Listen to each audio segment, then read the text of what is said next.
जय हिंद दोस्तों। आज हम देखते हैं भारतीय संविधान एवं लोक प्रशासन चैप्टर। ये है UP triple S C PT का एग्ज़ाम जो अंकित भाटी सर की बुक है उससे हम हल करा रहे हैं। तो अगर हमारे चैनल पर आपने तो प्लीज़ सब्सक्राइब कर दीजिए। अगर आप इसका पीडीएफ लेना चाहते हैं तो मूनलाइट स्टडी जो है टेलीग्राम पे जाइए, चैनल पे सर्च कीजिए और वहाँ से आप इसका पीडीएफ ले सकते हैं। अगर डिस्क्रिप्शन में जो है जाएंगे तो वहाँ से भी आपको लिंक मिल जाएगा, आप वहाँ से जा सकते हैं, पीडीएफ प्राप्त कर सकते हैं। हम देखते हैं क्वेश्चन। पहला क्वेश्चन है, राष्ट्रपति किस अनुच्छेद के तहत लोकसभा को भंग कर सकता है? 80 बी के तहत, 60 बी के तहत, 70 ए के तहत और 90 सी के तहत। हमारा जो ऑप्शन सही होगा वो ऑप्शन ए 80 बी के तहत जो है राष्ट्रपति लोकसभा को भंग कर सकता है। भारतीय संघ में है, भारतीय संघ में क्या 22 राज्य नहीं, 25 राज्य भी नहीं है, ये गलत है। 24 राज्य है, ये टोटल गलत है। हमारा जो ऑप्शन सही होगा वो ऑप्शन डी सही होगा, 28 राज्य और 9 केंद्र शासित प्रदेश। ठीक, आगे हम देखते हैं।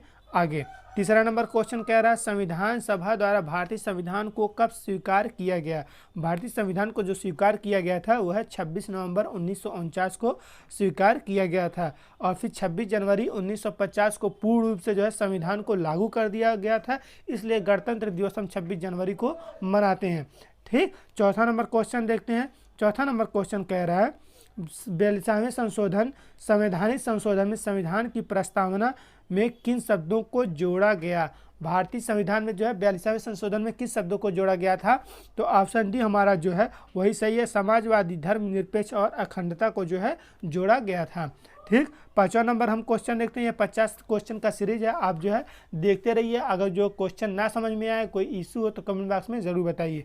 हमारा चैनल है मूनलाइट स्टडी, आप वहाँ से इसका पीडीएफ ले सकते हैं। भारतीय संविधान का प्रारूप बहुत कुछ कहाँ से लिया गया था?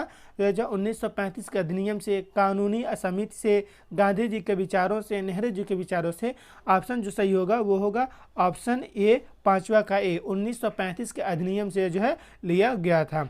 ठीक, हम छठवां नंबर क्वेश्चन देखते हैं। भारतीय संविधान का निर्माण किससे संबंधित है? ठीक, निर्माण किसने, भारतीय संविधान का निर्माण किसने किया था? क्वेश्चन हमारा जो है छठवां नंबर कह रहा है भारतीय संविधान का निर्माण किसने किया था? तो यह जो है महात्मा गांधी, ये गलत है। राजेंद्र प्रसाद, ये भी गलत है। हमारा जो ऑप्शन सही है वो है संविधान सभा ने जो है मिल करके भारतीय संविधान का निर्माण किया था। संविधान सभा, टोटल जो एक समिति बैठी थी, सभा बैठा था, उस सभा ने जो है भारतीय संविधान का निर्माण किया था। सातवां नंबर क्वेश्चन कह रहा है, भारत की संविधान सभा के अंतर्गत झंडा समिति का अध्यक्ष कौन था? भारतीय जो है संविधान सभा के अंतर्गत झंडा समिति का अध्यक्ष पूछ रहा है। तो झंडा समिति के जो अध्यक्ष थे वो जेबी कृपलानी हमारा ऑप्शन सही हो जाएगा। ठीक, हम आगे बढ़ते हैं। आठवां नंबर हम क्वेश्चन देखते हैं। आठवां नंबर क्वेश्चन कह रहा है, भारतीय संविधान की प्रारूप समिति के सदस्य कौन थे? प्रारूप समिति के सदस्य जो थे वो थे ए.के. अय्यर। हमारा जो ऑप्शन डी होगा वो सही हो जाएगा, ए.के. अय्यर। ठीक, आगे हम बढ़ते हैं। 9वां नंबर क्वेश्चन देखते हैं। निम्नलिखित में से किस अधिकार को डॉक्टर बी.आर. अम्बेडकर ने संविधान का हृदय और आत्मा कहा है?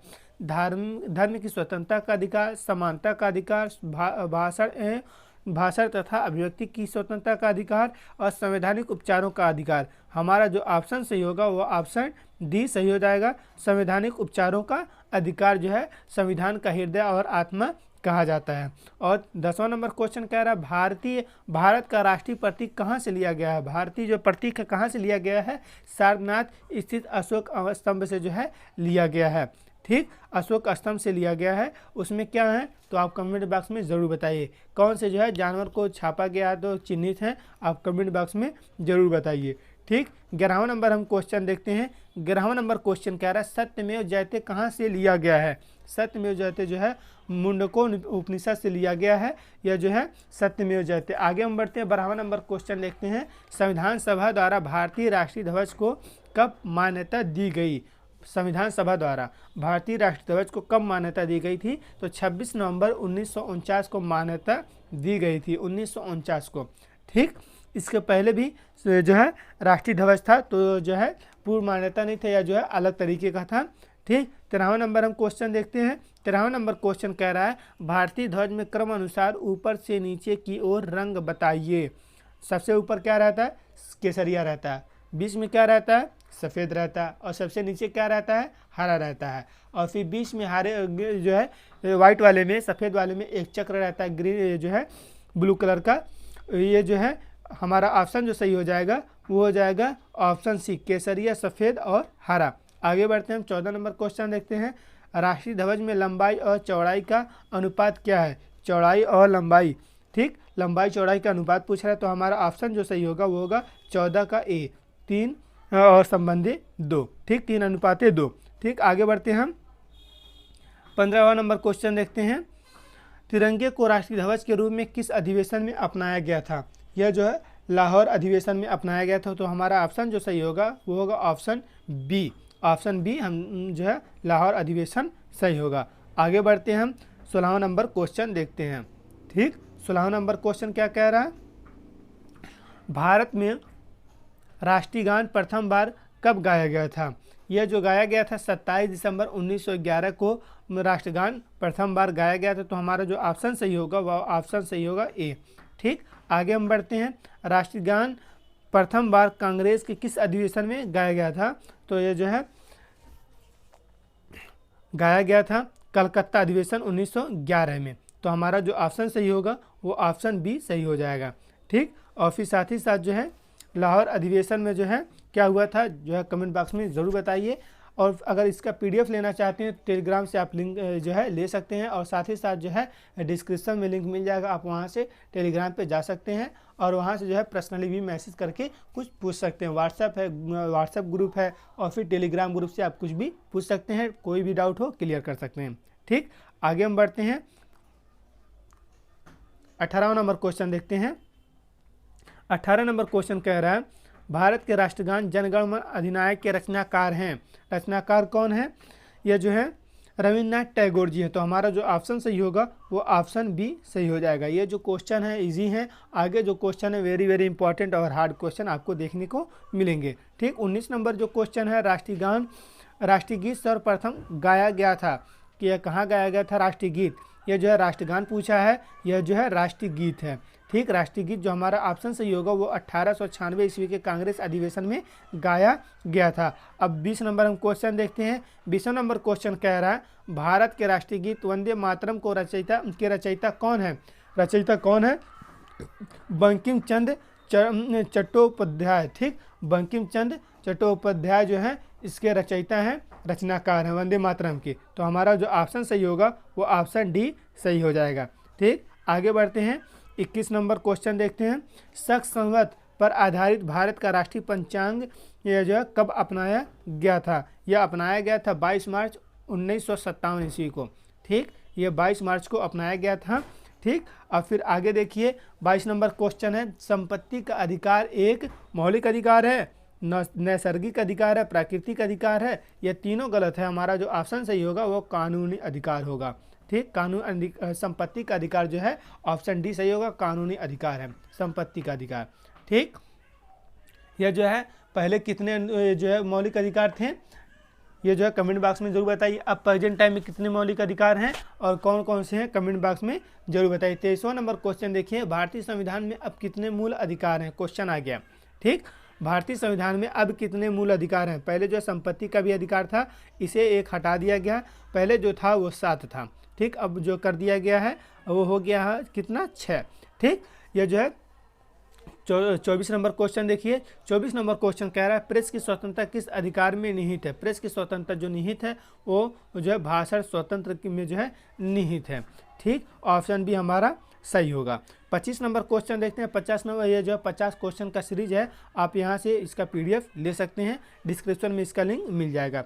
25 नंबर क्वेश्चन कह रहा है निम्नलिखित में से भारतीय संविधान के किस अनुच्छेद के अंतर्गत जम्मू कश्मीर को विशेष स्थिति प्रदान की गई थी? यह जो है 370 अनुच्छेद के जो है अंतर्गत इसे विशेष स्थिति प्रदान की गई थी, और जो है इसे 370 को कब हटा दिया गया है तो इसके बारे में जो है कमेंट बॉक्स में ज़रूर बताइए। ये जो 370 कब हटाया गया और किसके कार्यकाल में जो है हटाया गया, ठीक। आगे बढ़ते हैं हम, आगे देखते हैं 26 नंबर क्वेश्चन देखते हैं।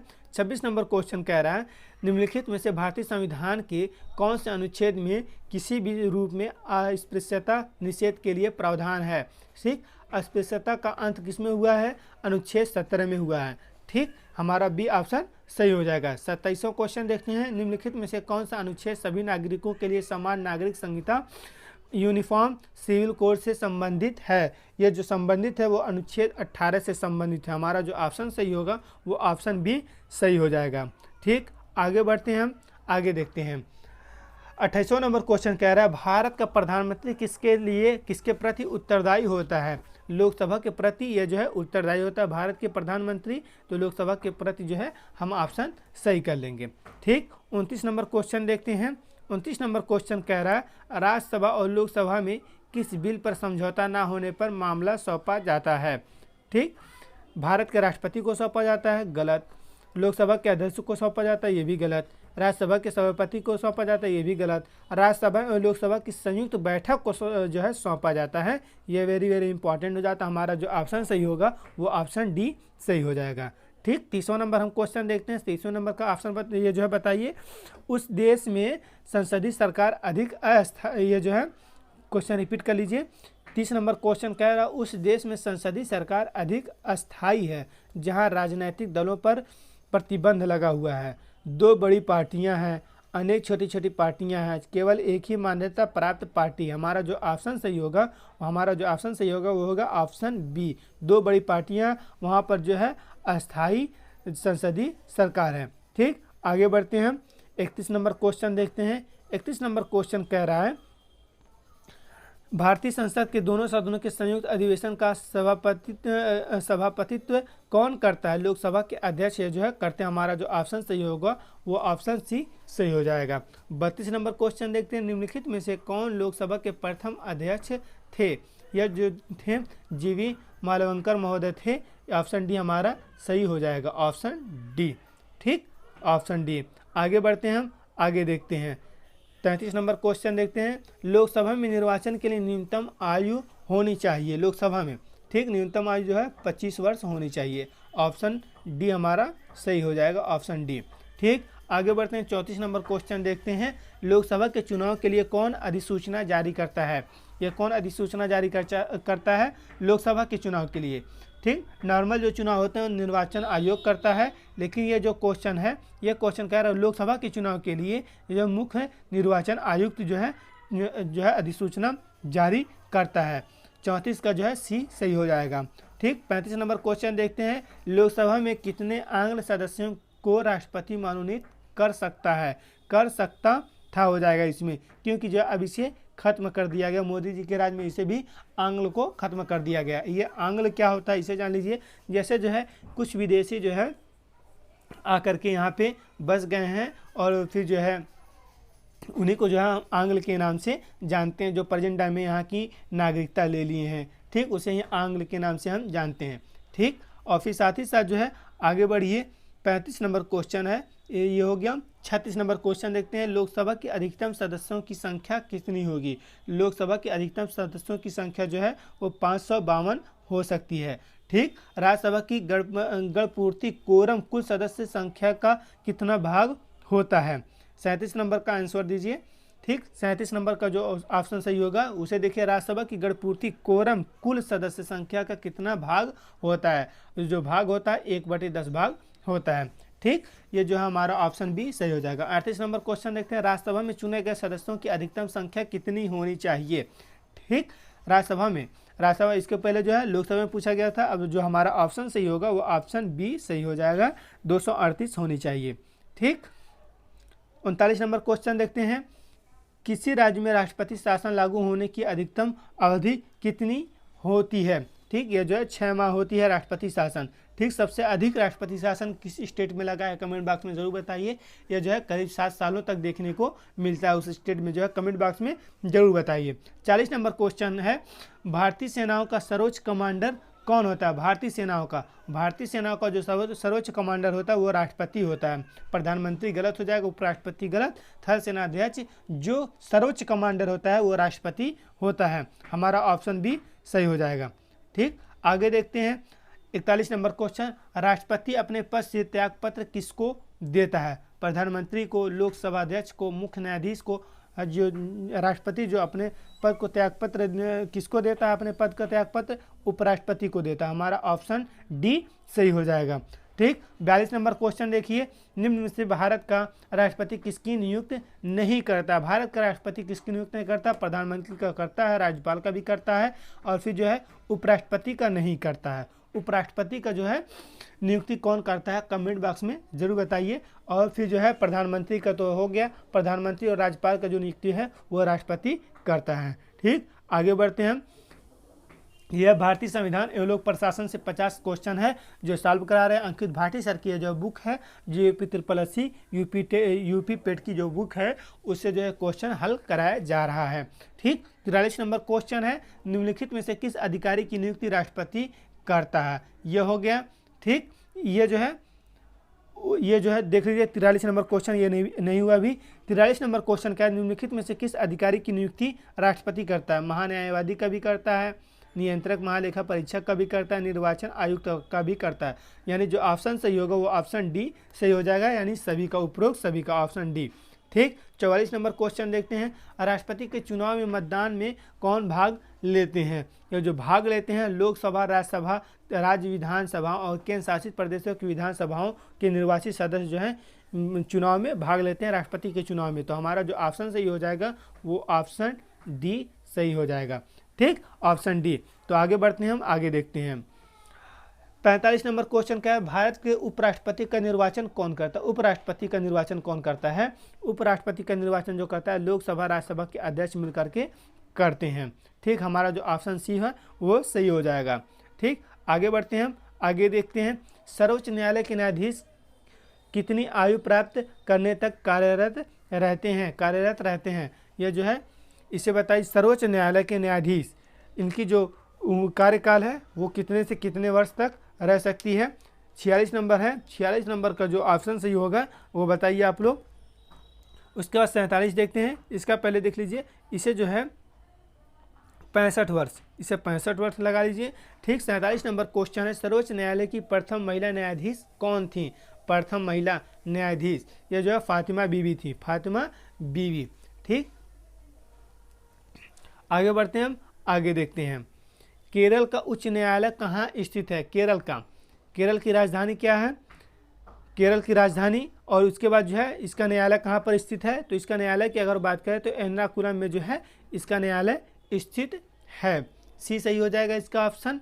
ठीक, इसके बाद हम देखते हैं महान्यायवादी अटॉर्नी जनरल ठीक के बारे में क्या सत्य है। क्या सत्य है, इसे पूरा पढ़ना पड़ेगा, पहले इसे पढ़ लेते हैं उसके बाद हम आगे बढ़ते हैं।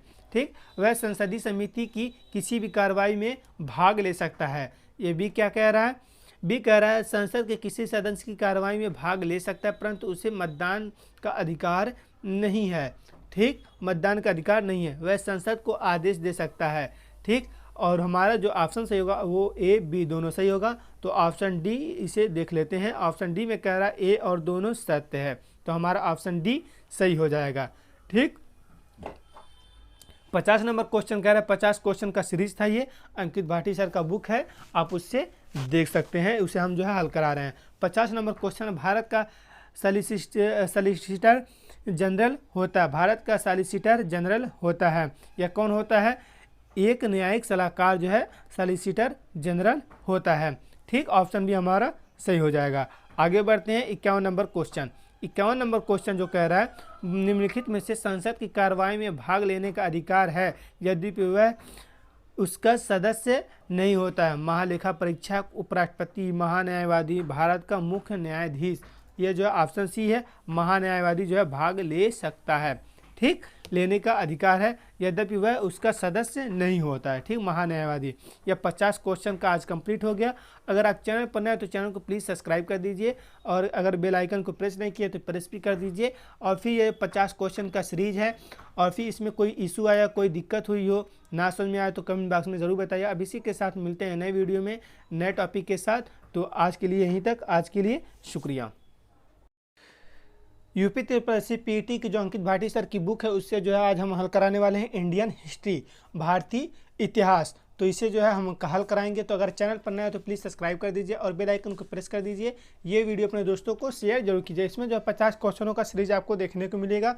तो अगर आप चैनल पर नए हो तो प्लीज़ सब्सक्राइब कर दीजिए। ठीक, हम आगे बढ़ते हैं। अभिनव भारत के संस्थापक कौन थे? अभिनव भारत के संस्थापक कौन थे? कमेंट बॉक्स में ज़रूर बताइए। ये जो थे वो हैं विनायक दामोदर सावरकर जी। तो ये हमारा जो ऑप्शन सही होगा वो ऑप्शन बी सही हो जाएगा। उसके बाद दूसरा क्वेश्चन देखते हैं। दूसरा जो क्वेश्चन कह रहा है नाइटिंगेल ऑफ इंडिया किसको कहते हैं? नाइटिंगेल ऑफ जो इंडिया किस कहते हैं वो जो है सरोजिनी नायडू को कहते हैं। हमारा जो ऑप्शन सी होगा वो सही हो जाएगा, ऑप्शन सी। आगे बढ़ते हैं। सत्यार्थ प्रकाश किस भाषा में लिखी गई है? सत्यार्थ प्रकाश जो है हिंदी भाषा में लिखी गई। हमारा जो ऑप्शन सही होगा वो ऑप्शन ए सही हो जाएगा। आगे बढ़ते हैं, हम आगे देखते हैं। चौथा नंबर क्वेश्चन है शिक्षक दिवस किसके जन्म दिवस के रूप में मनाया जाता है? तो शिक्षक दिवस जो है राधा कृष्ण जो हमारे पूर्व उपराष्ट्रपति भी रहे हैं, राष्ट्रपति भी रहे हैं, इनके जो है जन्मदिन के रूप में हम शिक्षक दिवस मनाते हैं। हमारा जो ऑप्शन सही होगा वो ऑप्शन सी सही हो जाएगा, डॉक्टर एस राधा कृष्णन। उसके बाद 5वां नंबर क्वेश्चन देखते हैं। अष्टध्यायी ग्रंथ की रचना किसने की है? अष्टध्यायी की जो रचनाकार हैं वो हैं पाणिनि। पाणिनि महोदय जो है ये जो है 5वां का सी सही हो जाएगा। 6वां नंबर क्वेश्चन देखते हैं। मोहनजोदाड़ो कहाँ स्थित है? मोहनजोदाड़ो जो स्थित है वो जो है सिंध है, सिंध में स्थित है। हमारा जो ऑप्शन सही होगा वो ऑप्शन बी सही हो जाएगा। आगे बढ़ते हैं। सिंधु नदी घाटी सभ्यता के लोगों की मुद्रा में किस देवता की आकृति चिन्हित थी या चित्रित थी? तो ये जो है शिव जी की चिन्हित थी। तो ये जो हमारा ऑप्शन ए सही हो जाएगा, 7वां का ए सही होगा। आगे बढ़ते हैं हम। इसमें जो 50 क्वेश्चनों का सीरीज देखने को मिलेगा, ये जो अंकित भाटी सर की जो बुक है उससे जो है यह देखने को हल करने को मिल रहा है। सिंधुवासी सीसा का आयात करते थे, कहाँ से करते थे? यह जो है कमेंट बॉक्स में ज़रूर बताइए। यह जो हमारा ऑप्शन सही होगा वो ऑप्शन सी सही हो जाएगा। ये जो है 8वां का सी ईरान से जो है करते थे। ठीक, आगे बढ़ते हैं। गलत मिलान को दर्शाइए। गलत मिलान को दर्शाना है। मोहनजोदाड़ो जो है कहाँ पर स्थित है? ये जो है सिंध है। इसके पहले जो क्वेश्चन आप जो है हल कर चुके हैं। ये जो है रोपड़ कहाँ पर स्थित है? ये जो सतलज में स्थित है। हड़प्पा कहाँ पर स्थित है? ये जो है रावी नदी के किनारे है। और फिर साथ ही साथ जो कालीबांगा हिंडन के किनारे नहीं। हमारा जो ऑप्शन सही हो जाएगा गलत मिलान को दर्शाने वाला एक कालीबांगा जो है हिंडन, ये गलत हो जाएगा। ठीक, कालीबांगा स्थित है कहाँ पर? ये जो देखिए कालीबांगा जो है यहाँ पर स्थित है, राजस्थान में स्थित है। ठीक, अगर चैनल पर आप नए हो तो प्लीज़ सब्सक्राइब कर दीजिए। हमारा जो चैनल है अगर आप इसका PDF लेना चाहते हैं तो मूनलाइट स्टडी आपको डिस्क्रिप्शन में लिंक मिल जाएगा, वहाँ से आप टेलीग्राम से आप ले सकते हैं। ठीक, लोहे के प्रयोग से कहाँ के लोग अपरिचित थे यानी परिचित नहीं थे? ये जो हड़प्पा के लोग थे, हड़प्पा सभ्यता के लोग जो है अपरिचित थे लोहे से। ठीक, प्रेजेंट टाइम में लोहा जो है कितने प्रकार का होता है? आप लोग कमेंट बॉक्स में ज़रूर बताइए लोहा कितने प्रकार का होता है। ठीक, और लोहा का जो है कौन सा लोहा जो है सबसे मजबूत होता है, टिकाऊ होता है? 12वां नंबर क्वेश्चन कह रहा है कौन सा वेद सबसे प्राचीन वेद है? कौन सा वेद सबसे प्राचीन वेद है? ठीक, यह जो है ऋग्वेद सबसे प्राचीन वेद है। हमारा जो ऑप्शन सही होगा वो सी सही हो जाएगा।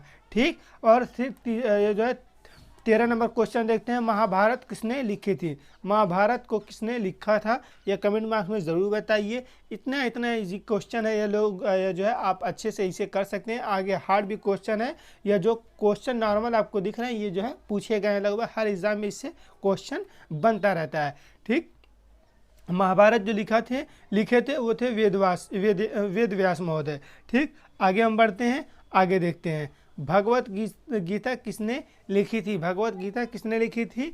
यह जो लिखी थी यह जो है वेद व्यास ने भगवत गीता को भी लिखा था। ठीक, हमारा ऑप्शन बी सही हो जाएगा। ठीक, आगे बढ़ते हैं। रामायण किसने लिखी? रामायण जो है वाल्मीकि महोदय जो है लिखे थे। तो ये हमारा ऑप्शन जो सही हो जाएगा ऑप्शन बी सही हो जाएगा। सांख्य दर्शन के रचनाकार हैं। सांख्य दर्शन के रचनाकार कौन है? कपिल महोदय जो है सांख्य दर्शन के रचनाकार है। तो हमारा ऑप्शन ए सही हो जाएगा। ठीक, आगे बढ़ते हैं। उपनिषदों की संख्या कितनी है? कितने उपनिषद हमारी बताइए कमेंट बॉक्स में। उपनिषद कितने हैं? उपनिषद ये जो है 18 पुराण हैं। ठीक, ये जो है ऑप्शन जो है देखने को मिलेगा। पुराणों की संख्या 18वां नंबर जो है क्वेश्चन है, कमेंट बॉक्स में जरूर बताइए। पुराणों की संख्या जो 18 है। ठीक, पुराणों की संख्या जो है वो 18 है। और फिर जो है उपनिषदों की जो संख्या है वो जो है 13 है। ठीक, 13 उपनिषद हैं और पुराण 18 हैं। ठीक, आगे बढ़ते हैं हम, आगे देखते हैं 19वां नंबर क्वेश्चन देखते हैं हम। 19वां नंबर क्वेश्चन क्या कह रहा है, वैदिक सभ्यता में निम्न में से किसकी पूजा नहीं होती थी। किसकी पूजा नहीं होती थी, यह जो है लक्ष्मी जी की पूजा वैदिक सभ्यता में देखने को नहीं मिलती है। यह जो है लक्ष्मी जी की पूजा नहीं होती थी।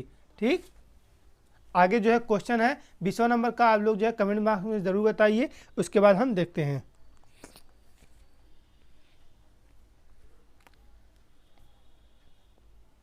20वां नंबर जो क्वेश्चन कह रहा है, निम्न में से कौन वैदिक सभ्यता की विशेषता थी। वैदिक सभ्यता की क्या विशेषता थी भाई, आर्य ग्रामीण सभ्यता थी, आर्य युद्ध कला में अधिक निपुण थे, आर्यों का समाज 4 वर्णों में विभाजित था। हमारा जो ऑप्शन सही होगा वो ऑप्शन डी सही हो जाएगा। यह तीनों देखने को मिलता है वैदिक सभ्यता में।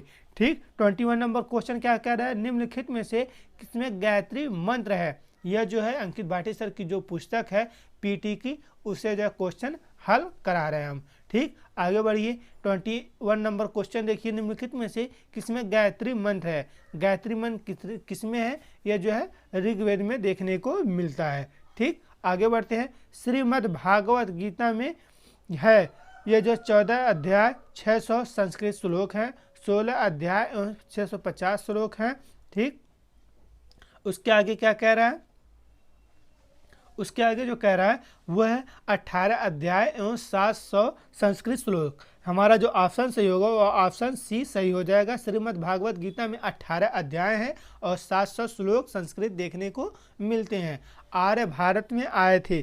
23 नंबर क्वेश्चन बताइए, 23 नंबर क्वेश्चन बताइए, आर्य भारत में कहाँ पर आए थे। यह जो है मध्य एशिया से आए थे आर्य भारत। ठीक, आगे बढ़ते हैं 24 नंबर क्वेश्चन देखते हैं, आर्य भारत में सबसे प्रथम कहाँ आए थे।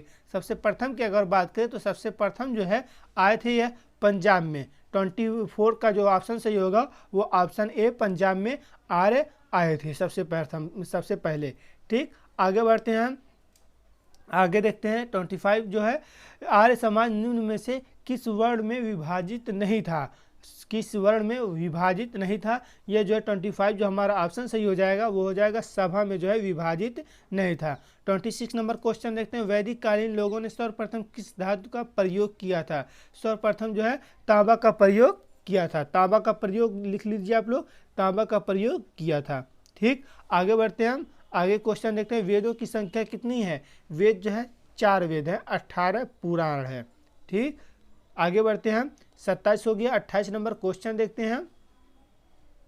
28 नंबर क्वेश्चन कह रहा है, निम्नलिखित में से कौन सा ग्रंथ आर्यों का प्रथम ग्रंथ माना जाता है। आर्यों का प्रथम ग्रंथ कौन सा माना जाता है। ऋग्वेद जो है आर्यों का प्रथम ग्रंथ माना जाता है, ऋग्वेद। आगे बढ़ते हैं हम, 29 नंबर क्वेश्चन देखते हैं, आयुर्वेद अर्थात जीवन का विज्ञान का उल्लेख सर्वप्रथम कहाँ पर मिलता है। सर्वप्रथम कहाँ पर मिलता है, यह जो सर्वप्रथम जो है अथर्ववेद में देखने को मिलता है। ठीक, 30 नंबर क्वेश्चन देखते हैं, सत्यमेव जयते जो कि देश के राज्य चिन्ह में देवनागरी लिपि में लिखा गया है वह कहाँ से लिया गया है। वह जो है कमेंट बॉक्स में ज़रूर बताइए, वेरी वेरी इंपॉर्टेंट, इसे कर लीजिए आप लोग। यह जो है कहाँ से लिया गया है आप लोग जो है बताइए। ठीक, यह जो है बताइए। उसके बाद जो है हम आगे देखते हैं, अलेक्जेंडर ने भारत पर आक्रमण कब किया था। अलेक्जेंडर ने जो आक्रमण किया था वो ईसा से 326 वर्ष पूर्व। हमारा जो ऑप्शन सही होगा ऑप्शन ए सही हो जाएगा। ठीक, अलेक्जेंडर। ठीक, आगे बढ़ते हैं, 32 नंबर देखते हैं। 32 नंबर क्वेश्चन देखते हैं, जैन धर्म के पहले तीर्थंकर थे। जो पहले तीर्थंकर थे वो कौन थे। 32 नंबर क्वेश्चन का आंसर दीजिए। ये जो थे ये ऋषभ पंथ थे। कौन थे, ऋषभ पंथ। ठीक, उसके आगे देखते हैं 33 नंबर देखते हैं, महावीर की मृत्यु किस स्थान पर हुई थी। महावीर की मृत्यु जो स्थान हुई थी वो जो है कुशीनगर में हुई थी। कहाँ पर हुई थी, कुशीनगर में। ठीक, आगे बढ़ते हैं हम, आगे देखते हैं, मृत्यु की अगर बात करें तो मृत्यु जो है पावापुरी में हुआ था। मृत्यु जो है पावापुरी में हुआ था। ठीक, पावापुरी में, ऑप्शन भी हमारा सही हो जाएगा। महावीर की मृत्यु के पश्चात जैन धर्म बांटा गया, किसमें बांटा गया था यह जो है कमेंट बॉक्स में ज़रूर बताइए। 34 नंबर क्वेश्चन का आंसर दीजिए। ठीक, महावीर की मृत्यु के पश्चात जैन धर्म में बांटा गया था, दिगंबर में, श्वेतांबर में, दिगंबर एवं श्वेतांबर, महायान और हीनयान। जो हमारा ऑप्शन सही होगा वो ऑप्शन सी सही हो जाएगा, दिगंबर एवं श्वेतांबर में जो है इसे बांट दिया गया था, या जो लोग आपस में बांट दिए थे।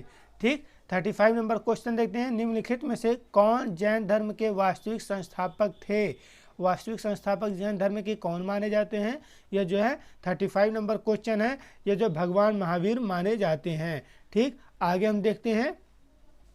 अगर आप इसका पीडीएफ लेना चाहते हैं तो मूनलाइट स्टडी जो है टेलीग्राम पर सर्च कीजिए और वहां से इसका पीडीएफ आप ले सकते हैं। और साथ ही साथ अगर जो है आप सर्च नहीं कर पा रहे हैं तो जो डिस्क्रिप्शन में लिंक है, आप वहां से पीडीएफ इसका प्राप्त कर सकते हैं। आप जो हमारे चैनल पे जाएंगे, अबाउट में जाइएगा, वहां से जो है आप टेलीग्राम है, इंस्टाग्राम है, व्हाट्सएप से आप हमसे जुड़ सकते हैं। अगर कोई भी क्वेश्चन डाउट हो तो जो है पर्सनली आप मैसेज भी कर सकते हैं और साथ ही साथ जो है आप कमेंट बॉक्स में भी बता सकते हैं, आपको उसका उत्तर दे दिया जाएगा या जो है बता दिया जाएगा। आगे हम बढ़ते हैं, यह जो महावीर हो जाएगा। आगे बढ़ते हैं, 36 नंबर देखते हैं। महावीर की माता कौन थी? महावीर की माता जो थी वो है तिरसला। तिरसला इनकी माता थी। आगे देखते हैं 37 नंबर क्वेश्चन देखते हैं। गौतम बुद्ध का जन्म स्थान माना जाता है। गौतम बुद्ध कहाँ जो है पैदा हुए थे? ये जो लुम्बिनी में पैदा हुए थे। ठीक, आगे बढ़ते हैं, हम आगे देखते हैं। ये 38 नंबर क्वेश्चन क्या कह रहा है? गौतम बुद्ध का जन्म हुआ था किस सन में हुआ था? ये सन पूछ रहा है। 567 ईसा पूर्व में हुआ था। ऑप्शन ए हमारा सही हो जाएगा। ठीक, 39 नंबर क्वेश्चन है। महात्मा बुद्ध ने अपना पहला उपदेश कहाँ दिया? कपिलवस्तु में, गया में, सारनाथ में, वैशाली में। महात्मा बुद्ध ने सबसे पहले जो है सर्वप्रथम कहाँ पर अपना पहला उपदेश दिया था? यह सारनाथ में दिया था। ठीक, आगे देखते हैं 40 नंबर क्वेश्चन। महात्मा बुद्ध द्वारा दिए गए प्रथम उपदेश को क्या कहा गया? प्रथम उपदेश को क्या कहा गया था? यह जो है महाभिनिष्क्रमण और फिर धर्म चक्र परिवर्तन, उपसंपदा कोई नहीं। हमारा जो ऑप्शन सही होगा वो जो है ऑप्शन बी सही हो जाएगा, ऑप्शन बी। ठीक, ऑप्शन बी सही हो जाएगा। ठीक, आगे बढ़ते हैं, हम आगे देखते हैं।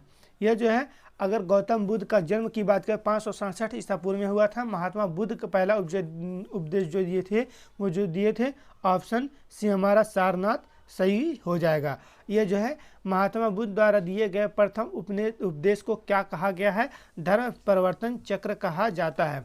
ठीक, अब जो है महाभिनिष्क्रमण किसे कहते हैं? आप लोग जो है बताइए कि महाभिनिष्क्रमण किसे कहते हैं और उपसंपदा किसे कहते हैं? यह जो है, और इससे क्वेश्चन बन जाता है कपिलवस्तु कहाँ पर है? कपिलवस्तु कहाँ पर है?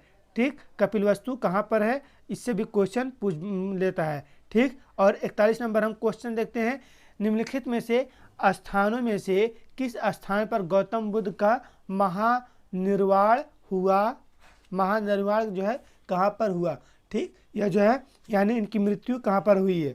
ठीक, वही जो है महाभिनिष्क्रमण क्या है, और फिर जो है धर्म चक्र परिवर्तन क्या है, और फिर जो है महानिर्वाण क्या है। तो महानिर्वाण मतलब जो है इनकी मृत्यु कहाँ पर हुई थी? कुशीनगर में हुई थी। गौतम बुद्ध का जन्म जिस जन्म लुम्बिनी नेपाल में हुआ था, किस स्थान पर ज्ञान प्राप्त हुआ था? यानी गौतम बुद्ध की ज्ञान की प्राप्ति क्वेश्चन है। यह जो है कहाँ पर हुआ था? बोध गया में इनको जो है ऑप्शन बी हमारा सही होगा। और सारनाथ में किसका हुआ था? तो सारनाथ में जो है आप लोग कमेंट बॉक्स में जरूर बताइए। सारनाथ में गौतम बुद्ध के बाद में दो शाखाओं में बढ़ गए, हीनयान तथा महायान। महायान समर्थकों के अनुसार बुद्ध की यह जो कौन सी ऑप्शन सही है? आप ऑप्शन जो है देख लीजिए पहले, उसके बाद हम आगे बढ़ते हैं।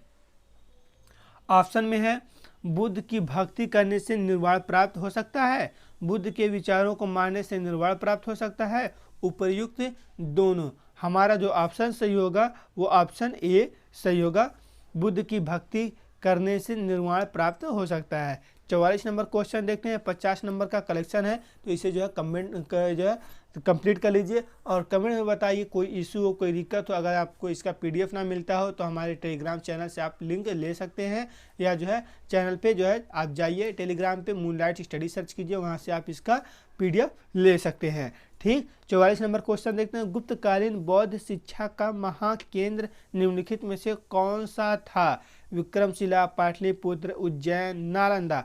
हमारा जो ऑप्शन सही होगा वो होगा नालंदा। गुप्तकालीन बौद्ध शिक्षा के महान केंद्र जो है वो नालंदा था। ठीक, हमारा ऑप्शन सी सही हो जाएगा।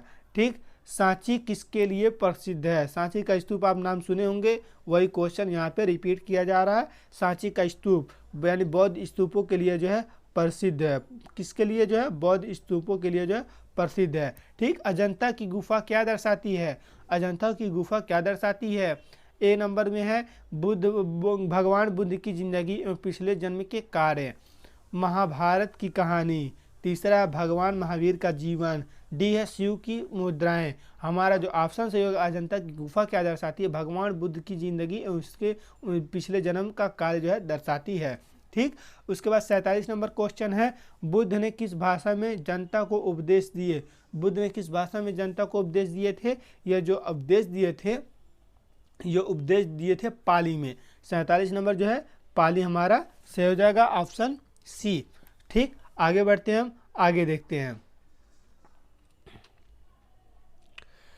48 नंबर कह रहा है, किसने भारत में मौर्य वंश की नींव डाली? किसने भारत में मौर्य वंश की नींव डाली थी? अशोक ने, चंद्रगुप्त मौर्य ने, समुद्रगुप्त मौर्य ने, चंद्रगुप्त और फिर विक्रमादित्य ने। हमारा जो ऑप्शन सही होगा वो होगा चंद्रगुप्त मौर्य। चंद्रगुप्त मौर्य ने जो है मौर्य वंश की नींव डाली थी। ठीक, आगे बढ़ते हैं, 49 नंबर क्वेश्चन देखते हैं। अपने साम्राज्य के विस्तार में चंद्रगुप्त मौर्य की सहायता की थी? किसने की थी? योद्धायन ने, उपगुप्त ने, चाणक्य ने, शूद्रक ने। हमारा जो ऑप्शन सही होगा वो होगा चाणक्य ने जो है विस्तार में सहायता की थी। आगे बढ़ते हैं, 50 नंबर क्वेश्चन देखते हैं। ग्रीक दूत मेगास्थनीज किसके दरबार में था? चंद्रगुप्त मौर्य, अशोक, बिंदुसार, चंद्रगुप्त, विक्रमादित्य। हमारा जो ऑप्शन सही होगा वो होगा चंद्रगुप्त मौर्य। चंद्रगुप्त मौर्य हम जो है चिन्ह लगा लेंगे, ऑप्शन ए हमारा सही है। ठीक, ये जो 50 नंबर का यह जो 50 क्वेश्चन का सीरीज था, इसमें जो है 2-3 क्वेश्चन जो है बढ़ा करके हम इसे जो है हल करा रहे हैं। अशोक के अभिलेख को सर्वप्रथम किसने पढ़ा? अशोक के अभिलेख को सर्वप्रथम किसने पढ़ा था? जेम्स प्रिंसेप ने जो है इसे पढ़ा था। हमारा ऑप्शन सी सही हो जाएगा। ठीक, ये जो 52 नंबर क्वेश्चन देखते हैं, लास्ट वाला क्वेश्चन है, चंद्रगुप्त मौर्य ने किस यूनानी शासक को हराया था? यूनानी शासक को किसने जो है चंद्रगुप्त मौर्य ने किसको हराया था? तो सेल्यूकस को जो है सेल्यूकस को जो है हराया था। हमारा जो ऑप्शन सही हो जाएगा वो ऑप्शन ए सही हो जाएगा। तो ये जो है अगर आप इसका पीडीएफ लेना चाहते हैं तो टेलीग्राम पे जाइए, वहाँ पे मूनलाइट स्टडी सर्च कीजिए, और चाहे तो आप जो है डिस्क्रिप्शन से लिंक पे क्लिक कीजिए, आप वहाँ से इसका पीडीएफ ले सकते हैं। अगर क्वेश्चन की बात करें, 50 क्वेश्चन का सीरीज है, अंकित भाटी सर की जो पुस्तक है यूपी ट्रिपल पीटी की, इससे जो है क्वेश्चन हल कराया जा रहा है। तो अगर चैनल पर आपने तो प्लीज़ सब्सक्राइब कर दीजिए और बेल आइकन को प्रेस कर दीजिए। ये वीडियो आपको समझ में आया कि नहीं, कोई दिक्कत हुई है, कोई इशू आया हो, या जो कोई जो है प्रॉब्लम हुआ है तो कमेंट बॉक्स में ज़रूर बताइए। अब इसी के साथ मिलते हैं नए वीडियो में नए चैप्टर के साथ। ये जो 50 क्वेश्चन लेकर के आते हैं डेली, तो आप लोग जो है जल्दी से जल्दी तैयारी कीजिए। जो 15-16 तारीख को पीटी का एग्ज़ाम है, जल्दी से जल्दी इसका तैयारी आप लोग कर लीजिए। ठीक, अब इसी के साथ मिलते हैं नेक्स्ट वीडियो में। तो आज के लिए यहीं तक, आज के लिए धन्यवाद। जय हिंद दोस्तों। यूपी ट्रिपल एससी पीटी का जो अंकित भाटी सर का बुक है, उससे आज जो है हम इंडियन इकोनॉमी कवर कराने वाले हैं। तो अगर हमारे चैनल पर आपने तो प्लीज़ सब्सक्राइब कर दीजिए और बेल आइकन को प्रेस कर दीजिए। ये वीडियो अपने दोस्तों को शेयर जरूर कीजिए। इसमें जो है 50 क्वेश्चनों का जो है कलेक्शन है, तो आज इसे हम कवर कराएंगे। तो आगे बढ़ते हम जानते हैं भारतीय अर्थव्यवस्था का अर्थ क्या है। सार्वजनिक एवं निजी उद्योगों का अस्तित्व है, और फिर उद्योगों और कृषि की एक साथ वृद्धि है। शहरी और ग्रामीण उद्योगों का अस्तित्व है। वृहद लघु एवं कुटीर उद्योगों का अस्तित्व है। तो हमारा जो ऑप्शन सही होगा वो हमारा ऑप्शन सही है, ऑप्शन ए। इसके बाद देखते हैं, इसके बाद क्या कह रहा है, भारतीय अर्थव्यवस्था के प्राथमिक क्षेत्रों में शामिल किए जाते हैं। कौन शामिल किए जाते हैं? कृषि है, कीवन है, उत्खनन है, कृषि है, ये क्या शामिल किया है? तो इसमें जो है सभी आ जाएगा, सभी शामिल किए जाते हैं। आगे बढ़ते हैं, हम आगे देखते हैं। भारतीय अर्थव्यवस्था में द्वितीय क्षेत्र के अंतर्गत शामिल किए जाते हैं। द्वितीय क्षेत्र पूछ रहा है, तो द्वितीय क्षेत्र में क्या क्या आता है? बिजली ऑप्शन है, गैस है, लौह इस्पात है, ये सभी है। हमारा जो ऑप्शन सही होगा ये सभी होगा। हमारा ऑप्शन डी सही है। इसके बाद हम देखते हैं भारतीय अर्थव्यवस्था में तृतीय क्षेत्र का व्यापार संबंध। अभी जो क्वेश्चन देखने को मिल रहा है वो जो है इजी है, आगे जो है टफ क्वेश्चन है जो पीटी में आ सकते हैं। भारतीय अर्थव्यवस्था में तृतीयक क्षेत्र का संबंध है परिवहन, व्यापार, डाक सेवा, ये सभी। हमारा जो ऑप्शन सही होगा वो ऑप्शन डी सही होगा। ठीक, आगे बढ़ते हैं। सेवा क्षेत्र अर्थव्यवस्था के किस क्षेत्र को कहा जाता है? यह जो है न ही प्राथमिक को कहा जाता है, न द्वितीय को कहा जाता है, यह कहा जाता है तृतीय को। हमारा ऑप्शन सी सही है। ठीक, आगे बढ़ते हैं, हम आगे देखते हैं। भारत में सबसे पहले किसने राष्ट्रीय आय का अनुमान लगाया था? भारत में किसने सबसे पहले राष्ट्रीय आय का अनुमान लगाया था? तो दादा भाई नौरोजी ने जो है राष्ट्रीय आय का अनुमान लगाया था। हमारा ऑप्शन सी सही है। आगे बढ़ते हैं, आगे देखते हैं। भारत में राष्ट्रीय आय की गणना का कार्य कौन करता है? हमारे जो गणना राष्ट्रीय आय की करते हैं वह केंद्रीय सांख्यिकी संगठन। हमारा बी ऑप्शन सही है। ठीक, अब देखते हैं 8वां नंबर क्वेश्चन। 8वां नंबर क्वेश्चन देखते हैं। 8वां नंबर क्वेश्चन कह रहा है राष्ट्रीय आय की गणना का आधार है।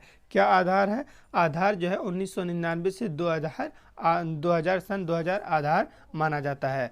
भारत में राष्ट्रीय आय की वैज्ञानिक गणना का श्रेय किसे दिया जाता है? वैज्ञानिक गणना की श्रेय की अगर बात करें तो जो है प्रोफेसर VKR राव को दिया जाता है। ऑप्शन बी हमारा सही है। इसके आगे देखते हैं हम, इंडिया विजन 2020 क्या है? इंडिया विजन अगर 2020 की बात करें तो क्या है? यह जो योजना आयोग द्वारा भारत को 2020 ईस्वी तक विकसित राष्ट्र बनाने के उद्देश्य से तैयार किया गया दृष्टि पत्र है। ये इंडिया विजन 2020 क्या है? वेरी वेरी इंपॉर्टेंट हो जाता है।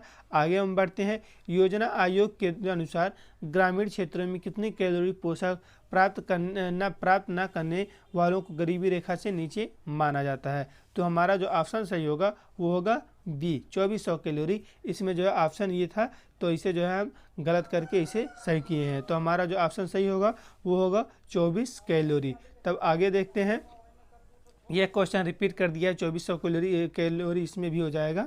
ठीक, 2400 कैलोरी जो है इसमें भी हो जाएगा। आगे बढ़ते हैं हम, आगे देखते हैं हम। 13वां क्वेश्चन क्या कह रहा है? ग्रामीण क्षेत्रों में गरीबी के आकलन हेतु किस सूचकांक को आधार माना जाता है? ये जो आधार माना जाता है वो कृषि श्रमिकों के उपभोक्ता मूल्य सूचकांक को जो है आधार माना जाता है। Very very important. यह जो क्वेश्चन हल करा रहे हैं ये जो अंकित भाटी सर की पीईटी की बुक से हम करा रहे हैं। आगे बढ़ते हैं। भारत में बेरोजगारी का मुख्य स्वरूप क्या है? भारत की बेरोजगारी का मुख्य स्वरूप जो है संरचनात्मक है। ठीक, आगे बढ़ते हैं हम। भारत के ग्रामीण क्षेत्रों में पाई जाने वाली बेरोजगारी का मुख्य स्वरूप क्या है? मुख्य स्वरूप की अगर बात करें तो मुख्य स्वरूप जो है हमारा परिच्छन्न है। ऑप्शन ए सही हो जाएगा। न संरचनात्मक है, न चक्रीय है, और जो है लास्ट वाला तो हो ही नहीं सकता। जो हमारा ऑप्शन सही होगा वो होगा परिच्छन्न। आगे बढ़ते हैं हम, आगे देखते हैं। अंत्योदय कार्यक्रम का मुख्य उद्देश्य क्या है? अंत्योदय कार्यक्रम का जो मुख्य उद्देश्य है वह गरीबों में सबसे अधिक गरीबों की सहायता करना है। गरीब जो हैं उनकी अधिक से अधिक सहायता करना। हमारा जो ऑप्शन सही हो जाएगा वो होगा ऑप्शन डी।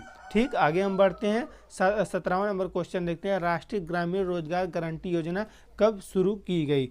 राष्ट्रीय ग्रामीण रोजगार गारंटी योजना जो है 2 फरवरी 2006 को शुरू की गई थी। तो हमारा जो ऑप्शन सही होगा वो होगा ऑप्शन सी। तो हमारा जो ऑप्शन सही है वो ऑप्शन सी सही है। ठीक, आगे बढ़ते हैं हम, आगे देखते हैं। अगर आप चैनल पर नए हैं तो चैनल को प्लीज़ सब्सक्राइब कर दीजिए और बेल आइकन को प्रेस कर दीजिए। ये वीडियो अपने दोस्तों को शेयर जरूर कीजिए। 18वां नंबर क्वेश्चन कह रहा है भारत में सामुदायिक विकास कार्यक्रम कब आरंभ हुआ? भारत में सामुदायिक विकास कार्यक्रम जो है 2 अक्टूबर 1952 को प्रारंभ हुआ था। तो हमारा जो ऑप्शन सही होगा वो होगा ऑप्शन डी। आगे बढ़ते हैं। सर्वोदय योजना किसके द्वारा प्रारंभ की गई है? सर्वोदय योजना जो है जयप्रकाश नारायण द्वारा प्रारंभ की गई है। ठीक, ये जो है जवाहरलाल नेहरू गलत है, महात्मा गांधी विनोबा भावे जो है गलत है। हमारा जो ऑप्शन सही होगा वो होगा जयप्रकाश नारायण। ठीक, अब जो है विनोबा भावे का नाम है इसमें, तो आप लोग बताइए विनोबा भावे क्यों प्रसिद्ध हैं और फिर सबसे पहले भूदान किसने शुरू किया था? कमेंट बॉक्स में ज़रूर बताइए। ठीक, आगे बढ़ते हैं हम, आगे देखते हैं, भारत में पहली पंचवर्षीय योजना कब शुरू की गई थी। भारत में पहली पंचवर्षीय योजना जब जो है हमारे वित्तीय वर्ष स्टार्ट होते हैं तभी से जो है पंचवर्षीय योजना स्टार्ट की गई और सन 1951 में स्टार्ट की गई थी, शुरुआत की गई थी। तो अगर बात करें हमारी जो पहली पंचवर्षीय योजना स्टार्ट की गई थी वो है 1 अप्रैल 1951 में शुरू की गई थी। तो हमारा जो ऑप्शन सही होगा वो होगा ऑप्शन बी। ठीक, आगे बढ़ते हैं, हम आगे देखते हैं। प्रथम पंचवर्षीय योजना का मुख्य बल किस क्षेत्र पर था। जो हमारा बल था वो कृषि पर था। और फिर जो है आगे सेकंड भी देखने को मिलेगा। अब इसी में देख लीजिए, राष्ट्रीय विकास परिषद का पदेन अध्यक्ष होता है। राष्ट्रीय विकास परिषद का जो पदेन अध्यक्ष होता है वो होता है प्रधानमंत्री। तो आगे बढ़ते हैं, प्रधानमंत्री हमारा जो ऑप्शन है वो सही होगा। ठीक, इसमें जो 50 क्वेश्चन का कलेक्शन है और फिर आप लोग कमेंट्स करते रहिए और फिर अगर चैनल पर नए हैं तो चैनल को प्लीज़ सब्सक्राइब कर दीजिए। द्वितीय पंचवर्षीय योजना के विकास के किस मॉडल पर आधारित था। जो आधारित था वो पीसी महालनोबिस आधारित था। तो हमारा जो ऑप्शन सही होगा वो ऑप्शन सही हो जाएगा, पीसी महालनोबिस। ठीक, आगे बढ़ते हैं, हम आगे देखते हैं। द्वितीय पंचवर्षीय योजना में किस क्षेत्र के विकास पर बल दिया जाता है। किस क्षेत्र पर, पहला जो कृषि पर दिया गया, पहली पंचवर्षीय योजना का बल जो है कृषि पर दिया गया और सेकंड जो है उद्योग पर दिया गया था। तो हमारा जो ऑप्शन सही होगा वो उद्योग हो जाएगा। ठीक, उद्योग। आगे बढ़ते हैं, हम आगे देखते हैं। निम्नलिखित में से किस इस्पात कारखाने की स्थापना द्वितीय पंचवर्षीय योजना के दौरान की गई थी। तो जो है भिलाई का भी किया गया था, राउरकेला का भी किया गया था सेकंड में, और फिर साथ ही साथ दुर्गापुर का भी किया गया था। तो यानी हमारा जो ऑप्शन सही होगा वो ऑप्शन डी, ये सभी सही हो जाएगा। ठीक, आगे बढ़ते हैं, आगे देखते हैं। योजना अवकाश काल किस अवधि को माना जाता है। योजना अवकाश काल, जब हमारी पंचवर्षीय योजना जो है नहीं चली थी, बीच में रोक दिया गया था, तो उसी को योजना अवकाश काल के नाम से हम जानते हैं। ये 2 साल जो है रोका गया था और ये जो है 66 से 69 रोका गया था। ठीक, ये जो है 66 से 69 जो है लगभग 3 साल पूरे हो जा रहे हैं इसमें। ठीक, आगे हम बढ़ते हैं, आगे देखते हैं 27वां नंबर क्वेश्चन। 27वां नंबर क्वेश्चन का जो है आंसर आप लोग दीजिए। निम्न में से किस योजना के दौरान भारत में हरित क्रांति का आगमन हुआ। ठीक, तो जो आप पढ़े हैं योजना अवकाश काल, यही हमारा ऑप्शन सही होगा। योजना अवकाश काल के दौरान जो है हरित क्रांति का आगमन हुआ था। आगे बढ़ते हैं, आगे देखते हैं। बोकारो इस्पात संयंत्र की स्थापना किस योजना के दौरान की गई थी। तो द्वितीय यहाँ पर है ऑप्शन, तृतीय ऑप्शन है, लेकिन ये दोनों ऑप्शन जो है गलत है। ठीक, हम आगे बढ़ते हैं और फिर देखते हैं जो है ऑप्शन में और कुछ दिया है कि नहीं दिया है। ठीक,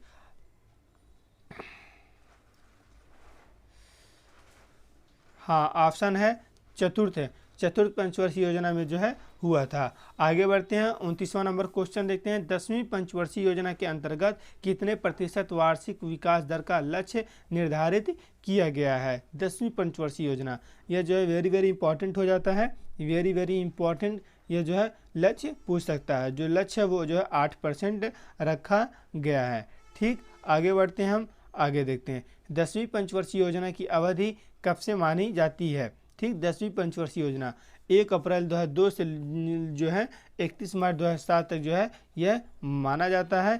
ठीक, तो ये जो हमारा ऑप्शन है ये सही हो जाएगा। ठीक, आगे बढ़ते हैं। गरीबी हटाओ नारा सर्वप्रथम किस पंचवर्षीय योजना के दौरान दिया गया था। गरीबी हटाओ, यह जो गरीबी हटाओ जो है यह किस पंचवर्षीय योजना के दौरान जो है कहा गया था। तो यह चौथी पंचवर्षीय योजना के दौरान जो है कहा गया था। तो हमारा ऑप्शन बी सही हो जाएगा। ठीक, आत्मनिर्भरता की प्राप्ति को सर्वप्रथम किस योजना का मुख्य उद्देश्य निर्धारित किया गया है।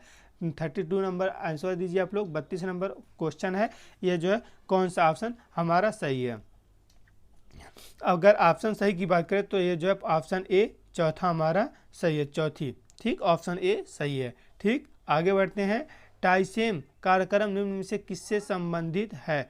टाइसेम किससे संबंधित है। स्वरोजगार हेतु शहरी युवकों से, स्वरोजगार हेतु ग्रामीण युवकों से, रोजगार हेतु शहरी युवकों से, रोजगार हेतु ग्रामीण युवकों से। ठीक, आप लोग जो है इसका आंसर दीजिए और कमेंट बॉक्स में जरूर बताइए। ठीक, इसका जो ऑप्शन सही है वो है स्वरोजगार हेतु ग्रामीण युवकों से। टाइसेम कार्यक्रम इससे संबंधित है, स्वरोजगार हेतु ग्रामीण युवकों से। हमारा ऑप्शन भी सही होगा। ठीक। निम्न में से प्रत्यक्ष कर है, प्रत्यक्ष कर कौन सा है? आयकर भी प्रत्यक्ष कर है, संपत्ति भी जो है कर है, प्रत्यक्ष डायरेक्ट, और उपहार भी जो है डायरेक्ट टैक्स है। तो हमारा जो ऑप्शन सही होगा वो होगा ऑप्शन डी। ठीक, ऑप्शन डी हमारा सही है। ठीक, आगे बढ़ते हैं, हम आगे देखते हैं। निम्न में से केंद्र सरकार द्वारा लगाए जाने वाले कर हैं सीमा शुल्क, निगम कर और फिर साथ ही साथ जो है आयकर। हमारा तीनों ऑप्शन सही होगा, यानी उपरोक्त सभी को हम सही कर देंगे। ठीक, ये जो है तीनों जो सीमा शुल्क है, निगम कर है और आयकर है, ये तीनों कर जो है सरकार सेंट्रल गवर्नमेंट लगाती है। बिक्री कर कौन लगाता है? बिक्री कर कौन लगाता है? बिक्री कर जो है स्टेट गवर्नमेंट्स लगाती है। तो हमारा ऑप्शन जो सही होगा वो ऑप्शन बी, स्टेट गवर्नमेंट और राज्य सरकार सही होगा। ठीक, आगे बढ़ते हैं। निम्नलिखित में से अप्रत्यक्ष कर हैं, उत्पादन शुल्क हैं, सीमा शुल्क हैं, तट कर हैं, उपरोक्त सभी। हमारा जो ऑप्शन सही होगा वो होगा ऑप्शन डी। ठीक, ये जो है इनडायरेक्ट टैक्स हैं। ठीक, आगे बढ़ते हैं, आगे देखते हैं। निम्नलिखित में से राज्य सरकार द्वारा लगाए जाने वाले कर हैं, राज्य सरकार द्वारा लगाए जाने वाले कर हैं। तो ऑप्शन है भू राजस्व कर, मनोरंजन कर, पथ कर, उपरोक्त सभी। उपरोक्त सभी है, तो हमारा जो ऑप्शन डी है वो तीनों है, यानी उपरोक्त सभी में सब आ जा रहे हैं, यही हमारा ऑप्शन सही होगा। वैट किस प्रकार का कर है? वैट बताइए। वैट जो है अप्रत्यक्ष कर है, वैट जो है अप्रत्यक्ष कर है। ठीक, हमारा ऑप्शन जो ए है वो सही हो जाएगा, अप्रत्यक्ष यानी इनडायरेक्ट। ठीक, आगे हम बढ़ते हैं। 39वां हो गया, अब हम 40 नंबर देखते हैं। 40 नंबर, ठीक, 40 नंबर, भारत में वैट कब लागू की गई? वैट की अगर बात करें तो 1 अप्रैल 2005 ईस्वी को लागू की गई थी। तो ये जो है क्लियरली जो है हम इस पर चिन्ह लगा दिए हैं। ठीक, आगे बढ़ते हैं। ये जो है अंकित भाटी सर की जो भारतीय अर्थव्यवस्था है, इंडियन इकोनॉमी, उसी से जो है क्वेश्चन 50 क्वेश्चनों का सीरीज है, इसे हम हल करा रहे हैं। ठीक, निम्नलिखित में से किस समिति की संतुष्टि पर भारत में वैट लागू किया गया? ये जो है LK झा समिति के द्वारा जो है लागू किया गया था।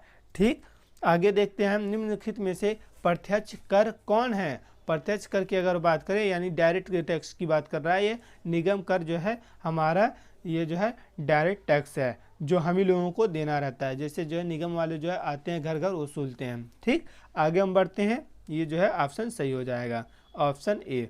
ठीक, आगे बढ़ते हैं हम। 15वें वित्त आयोग के अध्यक्ष कौन है? 15वें वित्त आयोग के अध्यक्ष ये जो है पुराना हो गया है, तो इसमें जो है छाप दिया गया है, लेकिन जो है वो देख लीजिए NK सिंह है। ठीक, ये NK सिंह है, ये नहीं आएगा, अगर आएगा तो ओल्ड पूछ सकता है इसके पहले।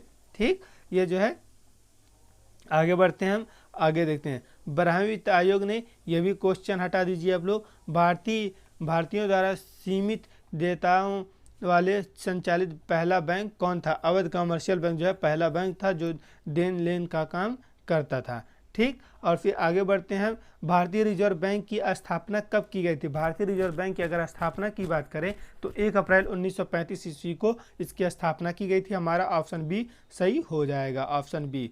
ठीक, आगे बढ़ते हैं, आगे देखते हैं। 47 नंबर क्वेश्चन देखते हैं। वर्तमान में राष्ट्रीयकृत बैंकों की कुल संख्या कितना है? ये जो है कुल संख्या पूछ रहा है। तो वर्तमान में जो सेंट्रल गवर्नमेंट की जो सेंट्रल की जो बैंक है वो जो है 19 है, यानी राष्ट्रीयकरण, नेशनलिज्म जानते हैं आप लोग, ये जो है इसका पूरे राष्ट्र का है, यानी राष्ट्रीयकृत कर दिया गया है। उनकी संख्या जो है 19 है। ठीक, ये आगे बढ़ते हैं। करेंसी नोट प्रेस अवस्थित है, कहाँ पर अवस्थित है? ये जो है पटना में नहीं है, हैदराबाद में नहीं है, होशंगाबाद में भी नहीं। हमारा ये जो ऑप्शन सही होगा वो होगा नासिक। नासिक में जो है करेंसी नोट छापा जाता है। ठीक, आगे बढ़ते हैं हम। 49 नंबर क्वेश्चन देखते हैं। स्टेट बैंक ऑफ इंडिया का राष्ट्रीयकरण कब हुआ था? वेरी वेरी इंपॉर्टेंट, इसे आप लोग लगा लीजिए, वेरी वेरी इंपॉर्टेंट। अब ये जो क्वेश्चन बन सकता है, ठीक, क्यों बन सकता है? इसका जो राष्ट्रीयकरण कब किया गया था स्टेट बैंक का, तो वेरी वेरी इंपॉर्टेंट हो जाता है। हमारा जो ऑप्शन सही होगा ये जो होगा 1 जुलाई 1955 को इसकी राष्ट्रीयकरण की गई थी। ठीक, वो 1 जुलाई 1955 ईस्वी को। ठीक, आगे बढ़ते हैं। भारतीय रिजर्व बैंक का मुख्यालय कहाँ है? भारतीय रिजर्व बैंक का जो मुख्यालय है वो मुंबई में है। ठीक, 50 क्वेश्चन का ये जो है सीरीज था। आप लोग 51 भी क्वेश्चन देख लीजिए। भारतीय जीवन बीमा निगम की स्थापना कब की गई थी? ये जो है इजी क्वेश्चन थे, अगर आप इसे ना कर पाएँ तो जो है बहुत बेकार होगा। ठीक, आपके लिए जो है एग्ज़ाम बहुत टफ होने वाला अगर ये आसान क्वेश्चन नहीं कर पाएंगे। इसके जो 50 क्वेश्चन आगे टर्म में हम देने वाले हैं वेरी वेरी इंपॉर्टेंट है, क्योंकि जो है यह अक्सर रिपीट देखने को मिलता है। ठीक, भारतीय जीवन बीमा निगम की स्थापना जो कब की गई थी? सितंबर 1956 ईस्वी को की गई थी। Very very important. तो अगर हमारे चैनल पर आप नए हो तो प्लीज़ सब्सक्राइब कर दीजिए और बेल आइकन को प्रेस कर दीजिए। अब इसी के साथ जो है मिलते हैं नए टॉपिक के साथ नए वीडियो में। यह जो है ये अंकित भाटी सर की जो पुस्तक है, जो पीटी की यूपी ट्रिपल एससी की बुक है, उससे जो है क्वेश्चन का हम इंडियन इकोनॉमिक हल कराए हैं। 50 क्वेश्चनों का सीरीज है और भी 50 क्वेश्चन अगले टर्म में देखने को मिलेंगे। तो अब इसी के साथ मिलते हैं नेक्स्ट वीडियो में। आज के लिए शुक्रिया। जय हिंद दोस्तों। यूपी ट्रिपल एससी पीटी की अगर तैयारी करना चाहते हैं आप तो हमारे चैनल से जुड़ जाइए, क्योंकि हम लेकर के आए हैं अंकित भाटी सर की जो बुक है उससे विशेष इंपॉर्टेंट क्वेश्चन जो आज हम हल कराएंगे। इसके पहले भी हम 50 क्वेश्चन हल करा चुके हैं। आज जो है 50 के प्लस में जो क्वेश्चन है उसे हम हल कराने वाले हैं। भारतीय अर्थव्यवस्था की जो क्वेश्चन है इंपॉर्टेंट उसे हम हल करा रहे हैं। तो 52 नंबर क्वेश्चन देख लीजिए आप लोग। 52 नंबर क्वेश्चन क्या कह रहा है? निम्नलिखित में से कौन सी संस्था शेयर बाजार पर नियंत्रण रखती है? कौन सी संस्था है जो नियंत्रण रखती है? तो ये जो है सेबी है। तो हमारा ऑप्शन जो सही हो जाएगा वो हो जाएगा बी, 52 के बी सही हो जाएगा। और 53 नंबर क्वेश्चन क्या कह रहा है? मुंबई स्टॉक एक्सचेंज का सूचकांक क्या है?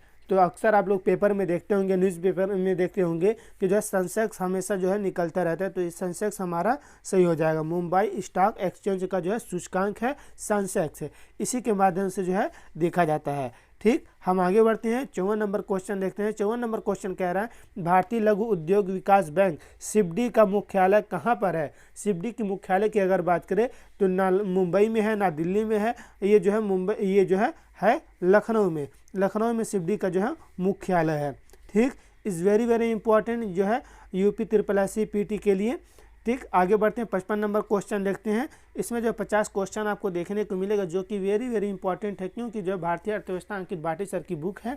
ठीक, 55 नंबर क्वेश्चन देखिए। नरसिम्हा समिति संबंधित है बैंकिंग सुधार से, क्षेत्र ग्रामीण बैंकों की पुनर्संचरण संरचना से, राष्ट्रीय आय से, कर सुधारों से। हमारा जो ऑप्शन सही हो जाएगा वो ऑप्शन ए सही हो जाएगा। बैंकिंग सुधार से नरसिम्हा समिति संबंधित है। ठीक, आगे देखते हैं। 56 नंबर बताइए। 56 नंबर बताइए। 56 नंबर कह रहा है बुल एवं बियर संबंध किससे है?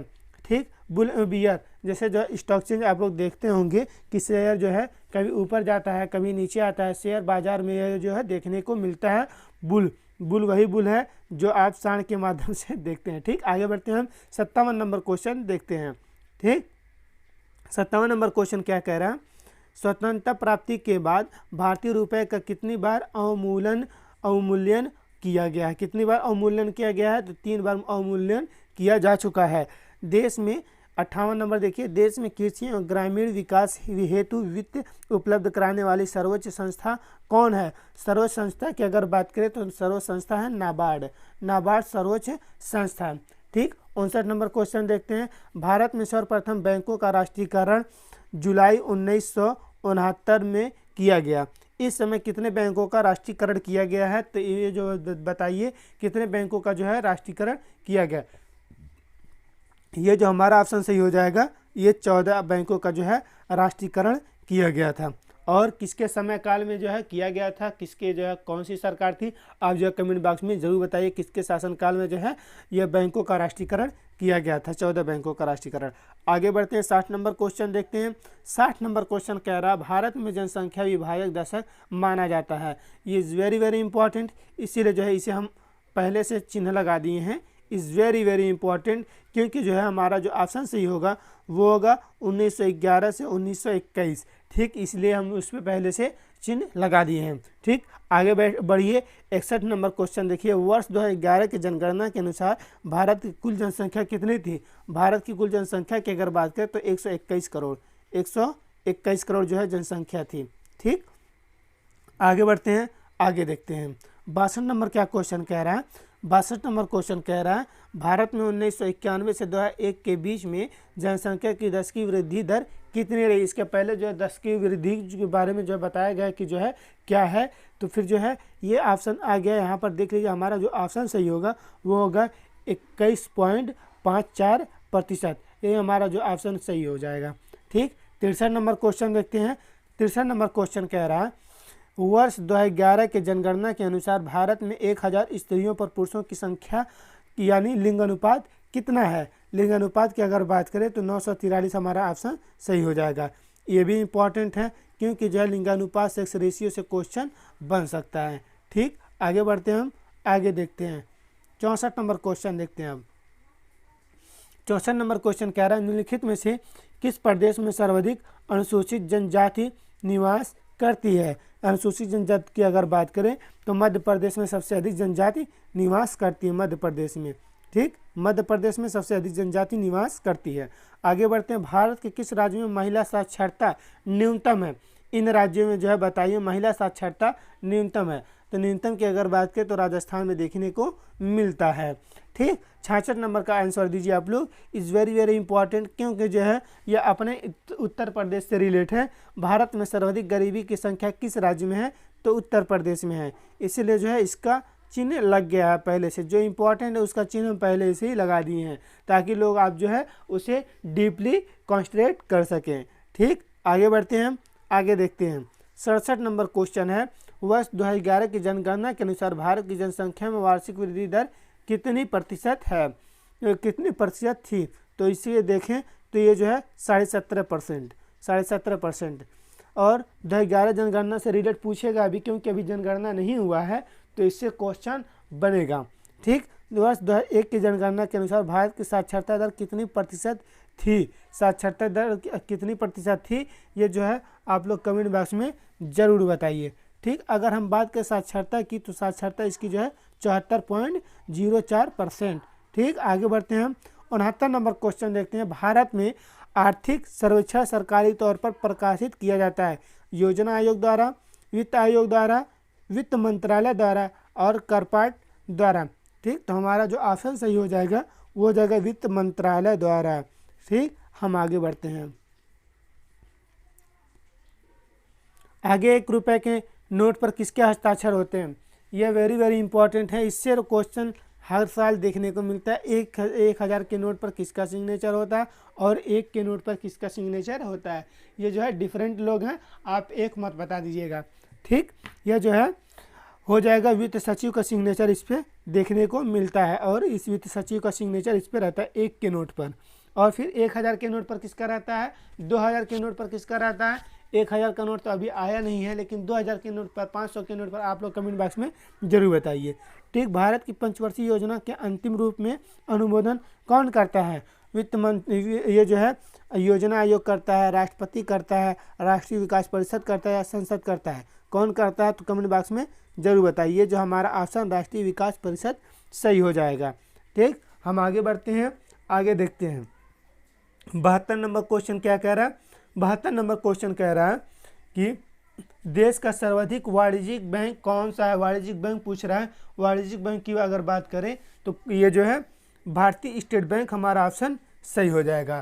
ठीक, 73 नंबर क्वेश्चन बताइए केंद्र सरकार के बजट के चालू खाते में व्यय की सबसे बड़ी मद है। व्यय की सबसे बड़ी मद कौन सी है, तो ब्याज भुगतान। ब्याज भुगतान जो है सबसे बड़ी मद है।